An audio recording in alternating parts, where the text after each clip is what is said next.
Olá a todos, vamos começar aqui uma conversa, eu e Felipe Lesage, retomando um projeto que a gente começou, a gente fez um vídeo há mais de um ano, falando sobre música e liturgia, música e vida de oração, enfim, e estamos retomando esse projeto agora. Boa tarde, Felipe. O Felipe está morando em Lyon já há muitos anos, e tenho regente, maestro do coro da Capela de São Jorge, em Lyon. Então, eu gostaria de começar essa conversa, Felipe, aproveitando a tua estada aí na França, para que você nos fale um pouco sobre a situação da questão da música, particularmente, mas da arte na liturgia hoje aí na França, para a gente ter uma ideia de como a coisa está, mas também que você conte a tua experiência aí na Igreja de São Jorge, que eu sei que é uma experiência bastante rica e positiva, né? Tá certo. Boa tarde, Malé. É uma alegria e uma honra para mim falar com você. Você sabe muito bem que a dívida espiritual que eu tenho para você, que ademais é meu padrinho de batismo, é uma dívida impagável nesta vida. Para mim é sempre uma alegria muito grande poder falar com você.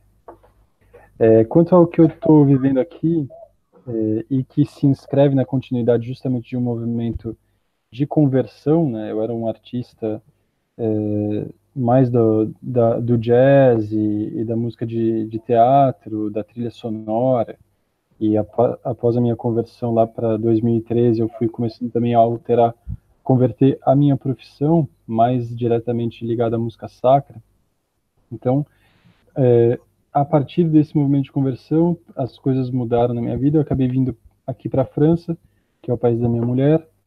A gente se casou, se instalou aqui, e eu, por uma série de circunstâncias, acabei assumindo a direção musical a vida musical dessa igreja de Saint-Georges, em Lyon. E, sinceramente, eu não poderia ter sonhado com nada melhor no que diz respeito à liturgia, no que diz respeito à música. Como eu estava falando para você antes da gente começar, parece que, de uma forma geral, eu sou novo, um novato na igreja, e não tenho muito problema em assumir isso, mas esse olhar desde há uns 5 anos que eu tenho sobre a igreja me aponta para o fato de que coisas boas se perderam, particularmente a partir do Concílio Vaticano II, e uma certa quantidade de pessoas fez um esforço grande para tentar preservar essas coisas que iriam se perder. Tanto de um lado quanto do outro, daqueles que queriam preservar, daqueles que queriam, que buscavam, sobretudo, a mudança, me parece haver um problema da ordem da confusão entre aquilo que é a essência e daquilo que é acidente, tanto na liturgia quanto na música. E isso faz com que, na maioria das vezes, as pessoas estejam se guiando por impressões e recordações do passado, delas próprias, como balizas para aquilo que seria a essência da liturgia e da música, e que deveriam, portanto, ser guardadas. E é muito difícil para uma comunidade de fiéis começar um processo de reflexão que leve a um resultado que musicalmente vai ser diferente daquilo que simplesmente essa pessoa ouvia quando ia na igreja, quando criança. Essa igreja de São Jorge que eu frequento é uma igreja que celebra o rito romano sob a forma dita extraordinária, ou tridentina, e ali acontece algo que me parece particularmente feliz. Primeiro porque os dois padres que são responsáveis por essa igreja são, para começar, assim, de uma inteligência artística como eu nunca vi, mesmo em muitos artistas no Brasil, e o que falar então de padres, né? São padres que, por exemplo, solfejam, leem partituras com facilidade, conhecem a história da música clássica nas suas linhas gerais, conhecem a história do seu próprio país até com bastante detalhes, a história da igreja com muitos detalhes. Então são inteligências bastante respeitáveis e que não se cristalizaram nas formas da liturgia tal como elas se apresentavam 2 dias antes do concílio, ou seja, o vínculo deles com a tradição litúrgica me parece ser algo muito admirável, ou que, em todo caso, eu me inspiro, porque eles preservam na liturgia aquilo que é o essencial, mas eles também não impedem que aquilo que é da ordem do século, na medida em que não for intrinsecamente contrário à liturgia, e mesmo que possa alimentá-la, eles aceitam. De modo que a liturgia, na Igreja de São Jorge, ela é como que o solo visto do ponto de vista da paleontologia, ou seja, você tem camadas, e quanto mais você desce nas profundezas, mais antigo é o solo. A gente poderia dizer que a camada mais profunda é a consagração, as palavras da consagração que não mudam nunca, e aí você vai subindo, subindo, subindo, até que você tem o solo naquele em que a gente anda e que se altera de um dia para o outro ao sabor do vento. Ora, o solo que se altera ao sabor do vento, a gente poderia comparar com aqueles cânticos mais simples, em língua vernácula, que aqui é o francês, e que servem para um cântico de entrada ou para um cântico de saída, que a Assembleia pode cantar junto. E aí você tem camadas entre uma coisa e outra que nem são assim absolutamente essenciais, nem são absolutamente do século, mas que foram se consolidando também ao sabor do tempo e que têm o seu valor também, entre outras coisas, não só na sua forma objetiva, mas também pelo valor tradicional de existir há muito tempo e se validar, de certa forma, por essa existência. Eu penso particularmente no canto gregoriano, que não é algo essencial em termos de cronológico, se você for parar para pensar. Ou seja, o canto gregoriano, tal como a gente o conhece, é um fruto do tempo, né? Ele é uma maturação de uma convergência do canto galicano francês com o canto antigo romano primitivo, com os cantos hebraicos, e essa convergência de pelo menos 3 tendências foi culminar naquilo que o Papa Gregório um dia chamou de canto da igreja, e que mais tarde chamou de canto gregoriano por atribuição, por referência ao Papa que tinha feito esse esforço, né? Então, mas pelo menos já desde os primeiros séculos da igreja já existe algo que autenticamente é música da igreja. Então, há um interesse em se preservar isso. Se por um lado por esse aspecto cronológico que eu acabei de falar, por outro também pelo aspecto objetivo. O canto gregoriano, de fato, tem algo nele que configura, como você mesmo utiliza essa palavra, configura a alma para uma maior comunhão com Deus. Mas a liturgia não é só comunhão com Deus no sentido mais íntimo, ela também tem momentos, né? O Papa Bento XVI, naquele livro Espírito da Música, ele fala que a liturgia deve se parecer com o cosmos, né? Ela deve ser uma liturgia cósmica que é uma celebração do Deus que é tudo. Então, se o Deus é tudo, ela deve também passar por tudo. Então, a alma do homem, que está inserida na liturgia, ela passa, de fato, por um momento de uma comunhão íntima, mas ela pode também tanger outros momentos e outros estados da alma, como, por exemplo, aquele estado de uma admiração estética. Esse estado da admiração estética, ele pode ser promovido por uma bela peça de música clássica, ou música sacra, uma polifonia de Palestrina, ou de algum outro compositor análogo, Alessandro Scarlatti, não sei, mas que vai se cantar em geral no momento do ofertório. Então, você vai vendo que essas diferentes formas musicais, elas são, de uma certa forma, elas tentam se articular com a própria grandeza e riqueza de formas do próprio Deus, por assim dizer. É claro que é uma pretensão dizer isso, assim, que as formas musicais vão corresponder a ele, mas elas pelo menos nos indicam, e eu falo isso porque, no meu caso, isso foi uma pedagogia para mim. A riqueza de formas da música litúrgica me mostrou que Deus é belo de muitas maneiras, né?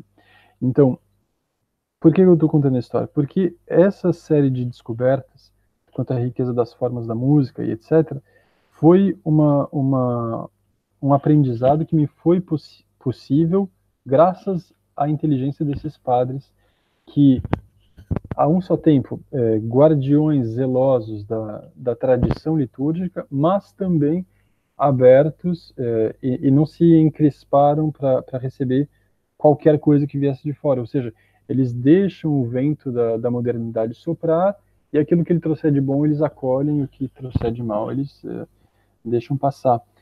E isso foi uma pedagogia muito grande, não só para mim, como para muitos dos que frequentam essa comunidade, porque o que você percebe frequentando ali a igreja de São Jorge é que um dos problemas que todo mundo se queixa, na França pelo menos, eu acho que no Brasil também tem isso, que assim, a falta de jovens na igreja hoje em dia, isso é uma coisa que simplesmente não existe lá. E por quê? Seguramente não é por conta de uma presença massiva de grupos de jovens. Não há não há um grupo de jovens assim mais significativo do que em outra paróquia. É algo até bastante acessório. Tem uma buzina soando aqui, você tá atrapalhando? Tá dando para ouvir? Não? Tá bom. Então vamos lá. Eu desliguei o microfone exatamente para não ficar aparecendo a minha imagem muito aí, enquanto você fala. Não, o que às vezes está acontecendo, eu acho que você está batendo no microfone Tá certo. e de vez em quando está aparecendo uma batida.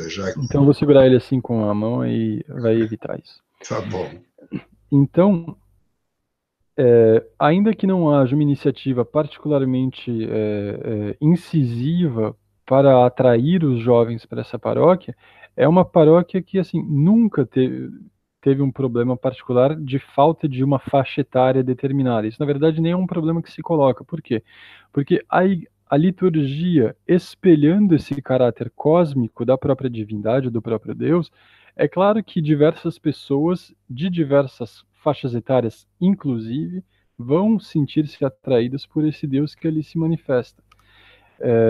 E não só na faixa etária, ou seja, a riqueza da paróquia de São Jorge também se mostra por uma outra riqueza que faria horror, talvez, aos socialistas, que é o fato de que lá comungam lado a lado pessoas da aristocracia francesa, ou seja, aqueles que eram o poder da França até 1789 e que depois foram relegados a um estado de ex-nobres, né? Eles ao lado de Felipe Lesage, ou seja, um pé rapado e muitos pé rapados de diversas classes, com muitos nobres e banqueiros, ou seja, esse caráter cósmico da liturgia está pelo menos sendo indicado tanto na coisa da faixa etária, quanto na riqueza de estratos sociais que ali comungam. E eu tendo a acreditar que a riqueza artística, entre outras, dessa liturgia exerce um papel importante aí. E, bom, então isso para dizer assim, é que o que eu estou vivendo enquanto regente coral nessa igreja é basicamente um sonho. Eu não poderia ter sonhado melhor, na verdade. A única coisa que eu pedi para Deus foi. Eu sou aluno do Olavo de Carvalho, né? E no começo do curso online de filosofia, o Olavo disse que a melhor coisa para você saber o que fazer da sua vida de estudos é você escrever um necrológio, como se você tivesse morrido. E aí você escreve a sua própria vida pós-mortem, contando tudo aquilo que você fez, né? E uma das coisas que eu coloquei nesse necrológio é que eu consegui fazer bela música para a igreja, né? E na verdade bastou eu escrever essa frase assim e como diz um amigo meu, né? Você pede um biscoito para Deus, ele te dá um carro, ou ele te dá uma fábrica de biscoitos. Então foi mais ou menos isso. Eu estou vivendo essa maravilhosa experiência não só artístico, mas existencial mesmo, ou seja, de entender por que é que um artista desconectado da realidade divina, ele vaga num, num deserto no qual forçosamente ele vai ter que buscar algum sentido para a sua ação, e na maioria das vezes, pelo menos no quadro atual, esse sentido que ele vai se fabricar para si, ele não vai encontrar, ele vai fabricar, é o de ser o melhor artista possível. Mas ser o melhor artista possível hoje em dia, e isso eu aprendi em grande parte com você, significa simplesmente tocar muito rápido, ou tocar muito afinado, ou cantar muito agudo, ou alguma coisa de mais do domínio do quantitativo que possa assegurar a esse artista um certo prestígio social que vai trazer para ele um certo conforto, uma certa tranquilidade de espírito mesmo por sentir-se aceito enquanto artista. Mas no momento em que você vincula esse, como dizer, essa capacidade de fazer alguma arte à realidade do próprio Deus, parece que a coisa se dirige como que automaticamente para o seu sentido, sem que você tenha que se preocupar muito em ser bom, porque não precisa mais, na verdade. Ser bom, acho que Deus se encarrega, né? Se eu tivesse que ser bom para fazer aquilo que eu estou fazendo aqui em São Jorge, eu teria que esperar alguns anos, eu acho. Eu percebi por uma série de experiências de contraste, né, o quão limitado eu sou em termos artísticos e musicais, e mesmo teológicos, né, eu sou um iniciante, para poder realizar aquilo que já está acontecendo em São Jorge. Então, forçoso é constatar que o desejo de se vincular à vida de Deus enquanto artista, como que te fornece meios que você não teria de outro modo para para poder louvar a Deus. Eu não sei se essa parte ficou muito clara, porque é um pouco um borrão na minha cabeça, assim, mas era mais ou menos isso que eu tinha para dizer. Não, ficou sim. Eu queria aproveitar, você coloca uma coisa que é interessante, que é essa distinção entre os momentos musicais propriamente da liturgia e o sentido desses momentos, né? Quando você diz que uma música mais popular, né, é mais adequada para o canto de entrada e para o canto de saída, né? Assim como uma música mais de, vamos chamar assim, de louvor ou de glorificação para o ofertório, né? E talvez mais ainda para o glória, né? Que é exatamente o momento em que você glorifica a grandeza e a beleza e a bondade, quer dizer, você glorifica a Deus, né? Em todas as suas dimensões, né? E por exemplo, um momento antes do Kyrie, né? Quer dizer, da penitência, do ato penitencial, onde você, ao contrário, reconhece a sua miséria, reconhece a sua pequenez, né? E os seus pecados, enfim, que há um recolhimento profundo, né? Quer dizer, esses momentos, esse jogo de expansão e recolhimento, né? É, seria porque parece que assim, você encontra às vezes quando entra a música, eu estou falando agora mais do que eu ouço aqui em geral no Brasil, parece que ela tem sempre o mesmo padrão, sabe? Ela tem sempre uma forma mais ou menos fixa ou comum que corre paralela à liturgia, né? Parece que não há uma adequação mais profunda, não, nem diria profunda, uma adequação entre os momentos litúrgicos. Parece que, assim, talvez por uma influência aí não sei se do movimento carismático, eu não sei exatamente de onde vem isso, mas a ideia sempre assim de uma música alegre e de louvor, vamos dizer assim. Acho que tem a ver um pouco com essa ideia mesmo, às vezes, assim, esses encontros de louvor a Deus, com os quais eu não tenho problema nenhum, não tenho nada contra isso, mas isso é, às vezes, assim, diretamente aplicado na liturgia, sem levar em conta a própria estrutura formal do rito, né? Sim, sim. Quanto à origem disso, eu tenho tentado entender qual que é a origem disso também. É um estudo bastante incipiente para mim, mas ao que parece, para se entender o estado atual de coisas na música litúrgica, especialmente no Brasil, é preciso conhecer mais a fundo um evento particular que aconteceu depois do Concílio Vaticano II no Brasil, que são os encontros de música sacra, que ocorreram em Minas Gerais, nos anos 60, no fim dos anos 60, com os bispos, né, com a CNBB, foi promovido pela CNBB, e quando você lê, assim, eu pude ter acesso a esses encontros, a algumas atas, por conta do estudo do Fernando Simões Duarte, né, que produziu uma excelente tese sobre a música sacra no Brasil, e ele conta ali, ele mostra que o pessoal que tem voz nesses encontros foi bastante influenciado pela Semana de 22.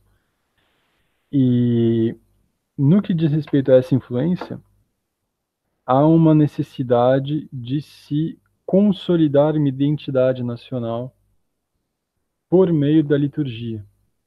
Então, os irmãos Andrade fizeram um processo de infiltração muito mais barato do que o KGB jamais poderia ter imaginado, que assim, eles escreveram os textos, produziram a Semana de 22.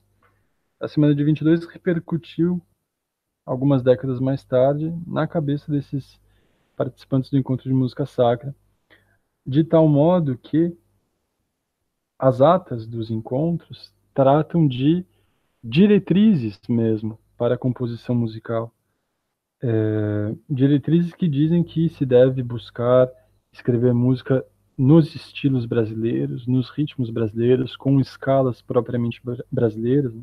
Para aqueles que entendem um pouco de teoria musical, sabem que há duas escalas, pelo menos, né, que são características de um sentimento um pouco nordestino, que são o mixolídio com o quarto grau aumentado e o mixolídio.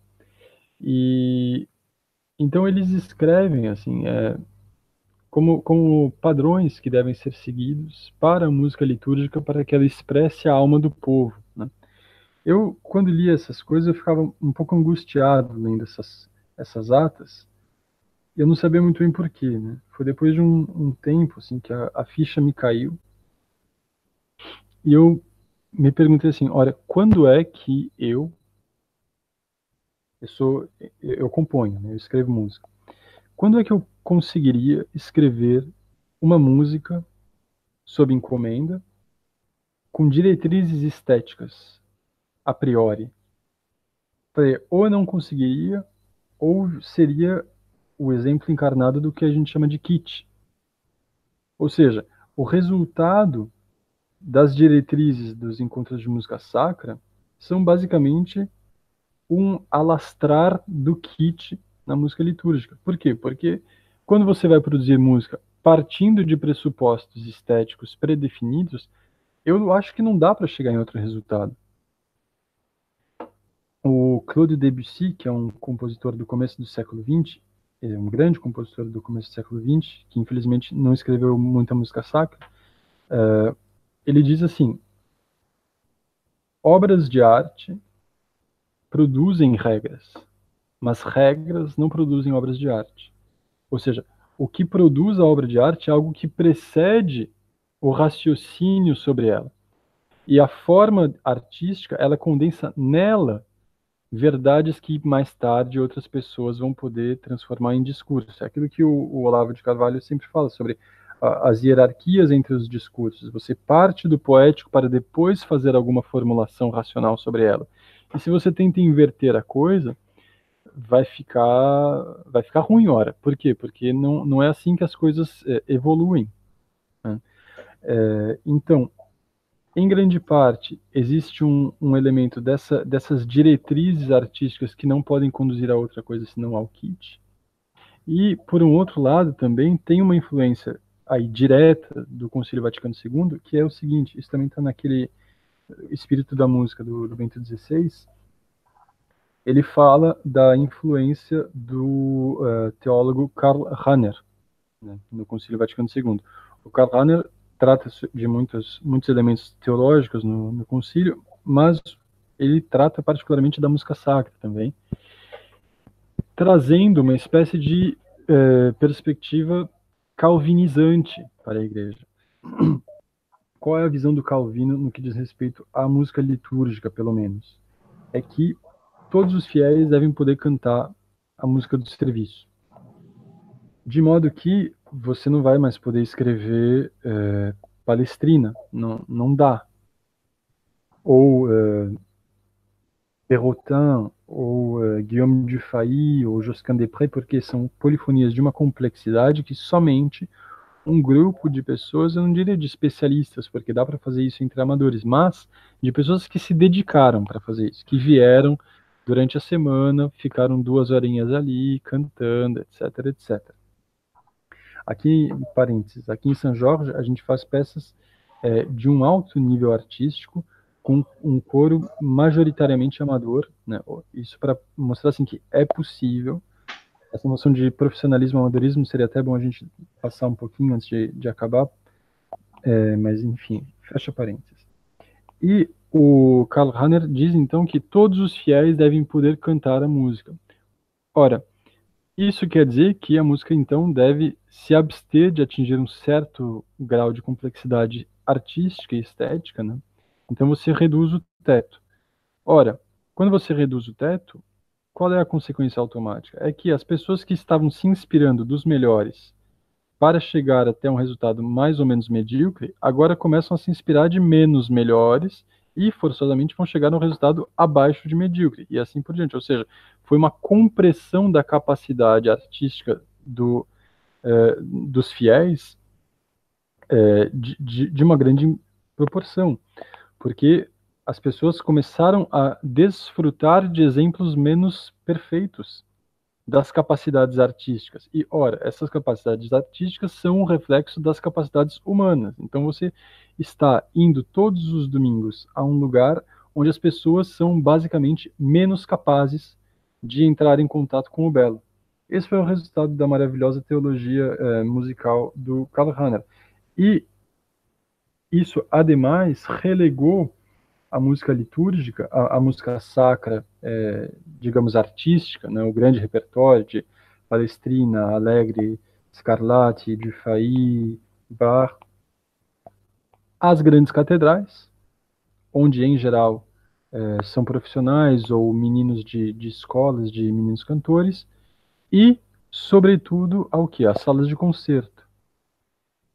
De um certo modo, a sala de concerto é uma espécie de templo onde o sacrificado não é o Cristo, mas é o próprio homem que está sobre o palco, né? O palco é uma espécie de altar, de um certo ponto de vista, e ali é o lugar onde o sacrifício estético vai ter que se operar para que alguma coisa de bom se produza. Se não há esse sacrifício, essa atingir da perfeição artística, o sacrifício do concerto não vale muita coisa, né? Enquanto que, como na igreja é o Cristo quem está morrendo por nós, então a música pode ocupar um papel de uma maior discrição, enfim, um papel mais discreto.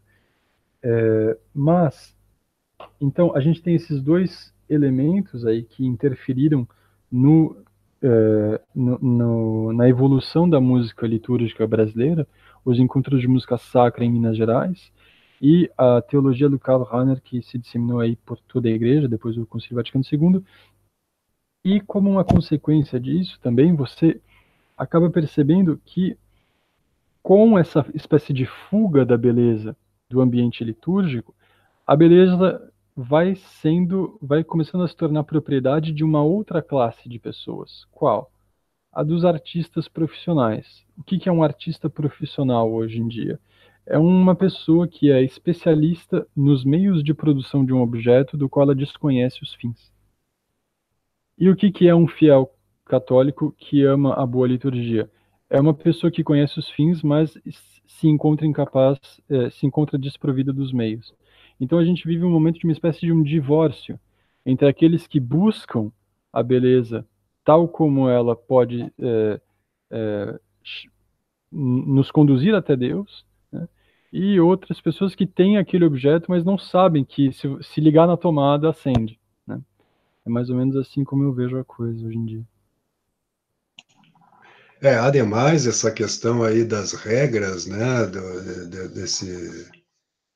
desse encontro aí, essas definições de regra, se elas fossem, de fato, se elas estivessem absorvidas pelos músicos que produziriam a música, a situação já seria muito menos grave, mas o fato é que elas se tornam regras exteriores ao compositor, vamos dizer assim, né? Não é um cara, por exemplo, que tem no sangue a música caipira, por exemplo, que tem melodias muito bonitas e que muitas delas, né, que a gente ouve, por exemplo, Tristeza do Jeca, não tem nenhuma intenção litúrgica ali. Entretanto, é uma estrutura melódica, é um tipo de melodia que caberia, por exemplo, o estilo num ato penitencial, né, em que você tem, né, eu não vou arriscar cantar aqui na tua frente, mas enfim, você tem algo de plangente, né, de doloroso, essa tristeza do Jeca é a tristeza do pecado também, é a tristeza da nossa incompetência, da nossa mediocridade, né, da nossa muitas vezes impossibilidade de alcançar, de ser aquilo que nós almejamos, que nós idealizamos, que nós queremos ser, né? E assim também a música nordestina, a música gaúcha, que geralmente quando se fala em música popular no Brasil, se pensa em Sudeste e Nordeste, né? A música o gaúcho, aliás, o gaúcho às vezes ele mesmo faz questão de se separar um pouco também do Brasil, né? Mas nós também temos uma música popular de raiz, como se diz hoje, que poderia servir para alguns dos cantos e as pessoas poderiam cantar isto, né? E essa questão do canto também, da assembleia, o canto gregoriano é muito propício para isso, desde que você pegue ou a melodias adaptadas ou as mais simples, né? Eu me lembro quando eu era criança, eu estou com 60 anos agora, existiam algumas canções já populares, como, sei eu, bom, existia uma que se cantava que era uma adaptação do Tantum Ergo, do Santo Tomás de Aquino, né? Então, sublime sacramento. Aquilo ali todo mundo cantava. Aquilo ali não tem uma dificuldade de execução como uma polifonia tem. Então, poderia haver um equilíbrio, claro, disto, né? Uma coisa que sempre me causa uma certa estranheza, ou com a qual eu tenho uma certa dificuldade, é particularmente o aios, né? Quer dizer, o canto, quando a liturgia diz: nós nos unimos ao canto dos anjos para cantar o vosso louvor. E aí entra uma música, eu digo: isto aqui anjo não canta. Isto aqui está fora do repertório angelical, não é? Quando, na verdade, aí, por exemplo, um Agios, o Santo, Santo, Santo, Senhor Deus dos exércitos, né? É a música talvez mais apropriada para entrar mesmo um coro, né? Em que a Assembleia ouça a voz dos anjos. Quer dizer, talvez musicalmente seja o momento mais alto da liturgia, né? Porque ali você você está as vésperas ali, a entrada, né? Você está próximo à consagração, né? A gente já tem muitos santos que contam que no momento que vai acontecer a consagração, eles veem anjos já descendo para ficar em torno do altar, né? Para aquele momento que o céu se abre para que o Cristo se encarne, aspas, né? Mas é de verdade, né? No pão e no vinho, quer dizer, o momento que o Cristo vai se fazer presente no altar, né? Então, eu sempre tenho a sensação de que, musicalmente, é o clímax da liturgia, é o Sanctus, né? Então, poderia haver um equilíbrio disto, quer dizer, a Assembleia poderia cantar, mas o que a gente vê hoje não é nem essas diretrizes aí que você cita. Depois eu vou atrás, você pode mandar talvez esse material aí, alguma coisa, porque eu gostaria muito de saber também, eu não sabia desse encontro de música sacra na década de 60, né, final de 60. Sim, final de 60. Mas o que a gente ouve hoje em dia é Foram uma música, melodias que a gente ouve na mídia, que são melodias assim da música midiática, não populares, né? sim. E me parece, bom, mais uma vez, eu sou um novato na coisa, mas eu suponho que isso também seja um resultado dessas decisões que foram tomadas há alguns anos, porque a partir do momento em que o Karl Rahner e, de certa forma, o Encontro de Música Sacra também passam a tirar a excelência como meta da produção musical sacra, é claro que o que quer que seja que eles tenham colocado no lugar é um princípio que não é mais o de excelência.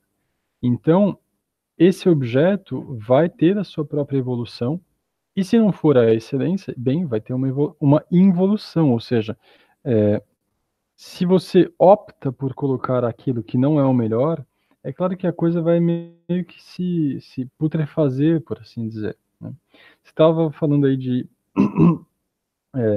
de iniciativas, sobre como que a coisa está hoje em dia e que o canto gregoriano se presta justamente a um esforço de tentar inserir a Assembleia mais na liturgia e tal. Eu concordo plenamente.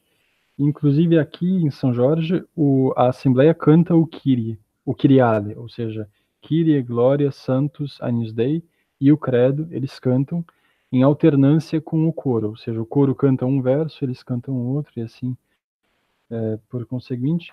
E também tem um livro que o reitor da paróquia, o padre Hugo de Montjoie, eruditíssimo, me passou para eu poder ensinar canto gregoriano para as crianças do coro infantil que eu dirijo, que é o Graduale Simplex, e é uma bela porta de entrada para os regentes corais, para os responsáveis de música das comunidades aí, que queiram introduzir o gregoriano por uma porta acessível, né? Porque aqui você tem os cantos que a gente chama de mais silábicos, ou seja, há uma diferença entre cantos mais silábicos e cantos mais melismáticos. Os melismáticos são cantos que são um pouco mais ornamentados, enquanto que os silábicos são cantos em que cada sílaba que a gente pronuncia da letra corresponde a uma nota. Então é mais fácil de entrar na música pela porta da música silábica. Como o canto gregoriano, na sua forma mais acabada, ele é bastante melismático, ou seja, ele ornamenta muito as palavras. É bacana começar pelo Graduale Simplex, porque ele é uma versão silabizada de muita coisa que a gente conhece do repertório gregoriano, sempre nessa atmosfera própria ao canto gregoriano, que é de um recolhimento, de uma intimidade que a gente com frequência deseja, né? E para também citar outras iniciativas que estão sendo feitas aí no Brasil e que deixam a gente muito, me deixam muito otimista, não dá para não citar a iniciativa do Cleiton Dias em Campinas, né, que é o regente do coro da Arquidiocese, que inclusive meu mestre, foi com ele que eu comecei a realizar o meu trabalho enquanto regente coral, e realiza um trabalho admirável de tradução de obras sacras do italiano para o português, adaptação de muita coisa, publicação, trabalho em técnica de canto vocal, organização do coro da Arquidiocese, é realmente admirável, um exemplo a ser seguido. Tem também o Felipe Bernardo, em São Paulo, que dirige o coro do Pátio do Colégio, que também faz um trabalho admirável. O André Delair, no Sul, né? E o Gilson Celerino, no Recife. Assim, só de cabeça eu penso nessas 4 pessoas que estão trabalhando assim num sentido de, como dizer, trazer a maior beleza ao lugar que é supostamente o mais belo, que deveria ser o mais belo, porque ele é ali que habita Deus, né? E também, Seria maravilhoso a gente contactá-los, né? sim, E fazer alguns hangouts, se não com todos, com alguns no momento, depois convidar outros e estabelecer uma rede, talvez, né? De sim, conversa. Eu sim, ficaria um pouco aqui como mediador, já que eu não sou músico, né? Mas mas isso me interessa profundamente, porque eu sou artista. sim, Fazer uma conversa para retomar essa conversa, essa discussão, tematizar esse, porque eu sinto, a gente vê, não é que eu sinta, eu ouço muitas pessoas que católicos que frequentam a liturgia, às vezes semanal, durante a semana também, e tem essa dificuldade. Elas não tem dificuldade. Outro dia alguém me respondia também num desses vídeos que eu tenho gravado, algumas pessoas dizendo: olha, aqui na minha paróquia está assim mesmo, eu não consigo rezar. Então, a preparação, por exemplo, eu estou me preparando para a missa e tem uma barulheira do pessoal da liturgia da música que está se preparando, quer dizer, as pessoas se preparam como se estivessem se preparando para um show, né? Então, eles interferem na própria preparação dos fiéis para a liturgia, né? Então, eu acho que seria vamos fazer isso. Você tem certeza que você se dispõe a estar junto nisso? claro. E acho que, assim, é de extrema importância. É Sim, uma coisa, nós estamos no ano do laicato, né? Então não há momento mais propício para que a gente coopere com a igreja, porque a gente não pode esperar, tudo bem, você mesmo está testemunhando aí que existem sacerdotes que têm um conhecimento musical e artístico profundo, mas a gente não pode exigir isso dos sacerdotes. E na história da igreja, quem foi responsável sempre pela dimensão artística, seja arquitetônica, pictórica ou musical, são os artistas, é evidente. É que hoje, criou-se um abismo entre os artistas e a igreja. E eu vejo no nosso meio, no meio artístico, que muitas vezes essa situação, vamos dizer, estética, as músicas que se cantem, mesmo os aspectos mais plásticos e arquiteturais, etc. Por exemplo, as igrejas que se construiu aqui no Brasil nas últimas décadas são muito feias em geral. Às vezes são sim, salões, pura e simplesmente. E isso acho que é essa influência do Karl Rahner, né, o diálogo com o protestantismo, com o qual, em relação ao qual eu não tenho nada contra, mas esvaziar as igrejas de imagens e de símbolos por conta desse diálogo é um erro. Sim. Porque o que caracteriza, aliás, o que caracterizou a ruptura lá atrás foi um dos aspectos foi esse, uma falta de compreensão do papel da imagem e do símbolo na vida cristã, né? Então, acontece isso, a gente vê, outro dia eu vi uma foto de uma igreja que é um dedo apontado assim para cima, né? A estrutura do prédio, né, da construção arquitetônica é assim. Quer dizer, o cara deve ter tido uma puta ideia, dedo de Deus, né? Ou, eu não sei se eram dois dedos ou um só, mas era muito feio. É kit, como você... E depende também de qual dedo, né? É.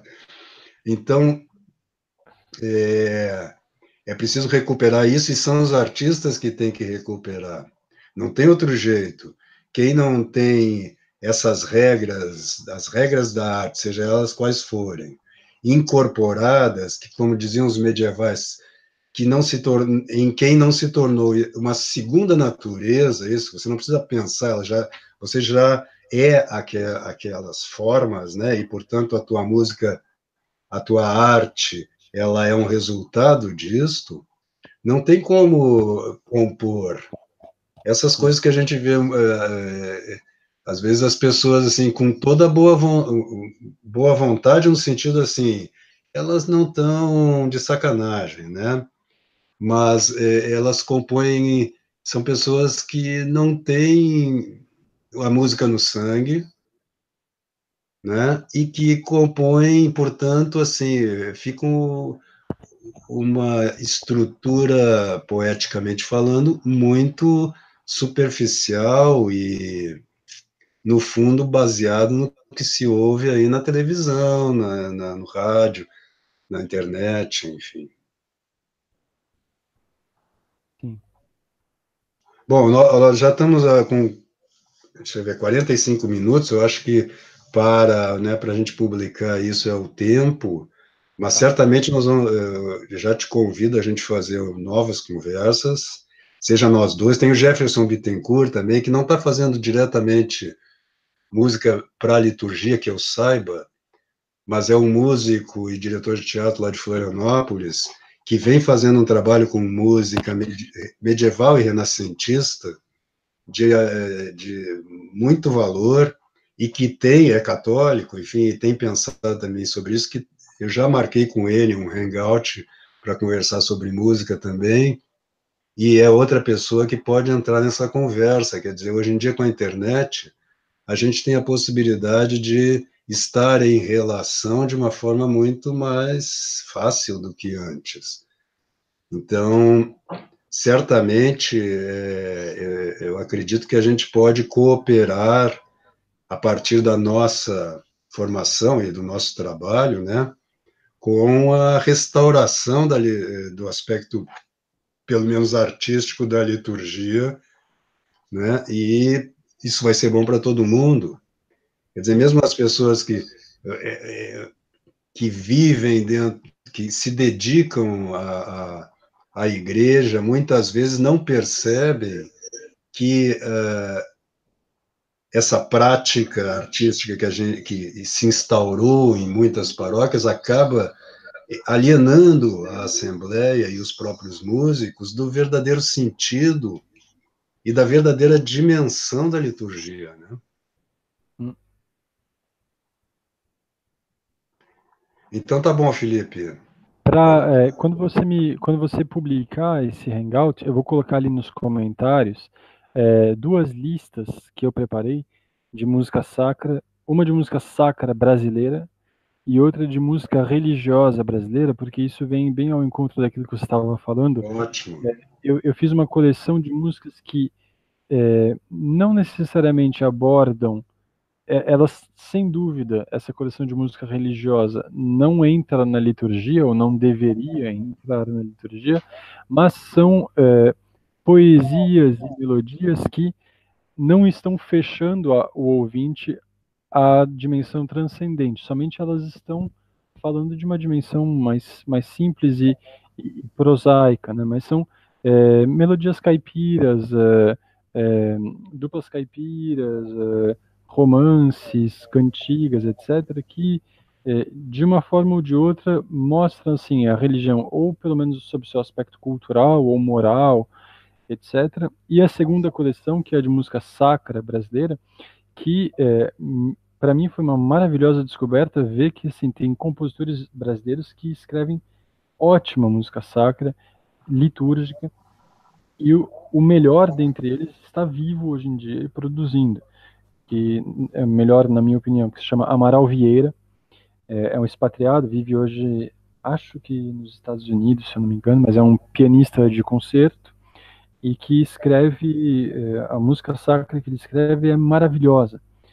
E eu sonho em poder fazer cantar algumas das obras dele. Mas essa coleção então tem compositores como ele, o Henrique Oswald, o Fúrio Franceschini, que foi diretor, mestre de capela da Catedral da Sé de São Paulo nos anos 50, e é música sacra da melhor qualidade e que, poxa, para mim foi uma descoberta felicíssima de ver que se fazia esse tipo de música no Brasil. Então, quando você publicar esse vídeo, eu coloco o link para essas duas coleções aí para quem quiser ouvir. Maravilha, ótimo.